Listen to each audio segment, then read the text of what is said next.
বাবু, বাবু, দেখবি আর কত বড় ফুলকপি। নমস্কার, মঞ্জু কুকিং ভিলেজ স্টাইল আজকে ফুলকপির একটি নতুন ধরনের রেসিপি করে দেখাবে। তোমরা সবাই দেখতে থাকো। এবার ফুলকপিকে কেটে ফেলি। এই যে ফুলকপি কাটা হয়ে গেল, এবার এই পালং শাক কেটে নেব। এবার ফুলকপিকে ভেজে নেব। ফুলকপিকে ভাজার আগে একটু জলে ভাপিয়ে নিতে হয়, কারণ অনেক সময় ফুলকপির মধ্যে পোকা থাকতে পারে।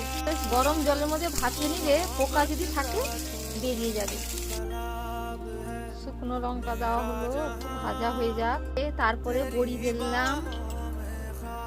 কি রান্না করছি বলবো না, কিন্তু তোমরা লাস্ট অব্দি দেখো, তারপরে বুঝতে পারবে কি রান্না করছি। তারপরে 5 ফোড়ন দিয়ে দিলাম, তেজপাতা দিলাম,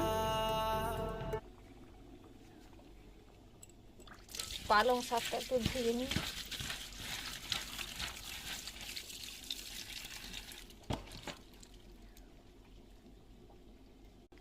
পালং শাক দিয়ে দিলাম,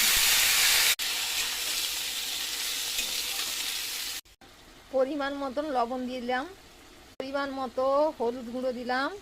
শাক থেকে যা জল বেরাচ্ছে এতে সব কিছু সেদ্ধ হয়ে যাবে। হ্যাঁ, সেদ্ধ হয়ে গেছে। এবার ভেজে রাখা ফুলকপিটা দিয়ে দিলাম।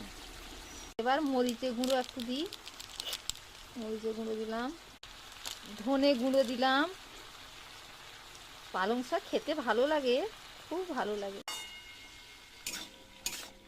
পালং শাকের মধ্যে দিয়ে দিলাম ফুলকপি, ভেজে রাখা ফুলকপি, দারুণ খেতে।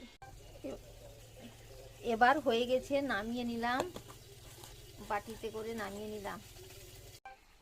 টাটা।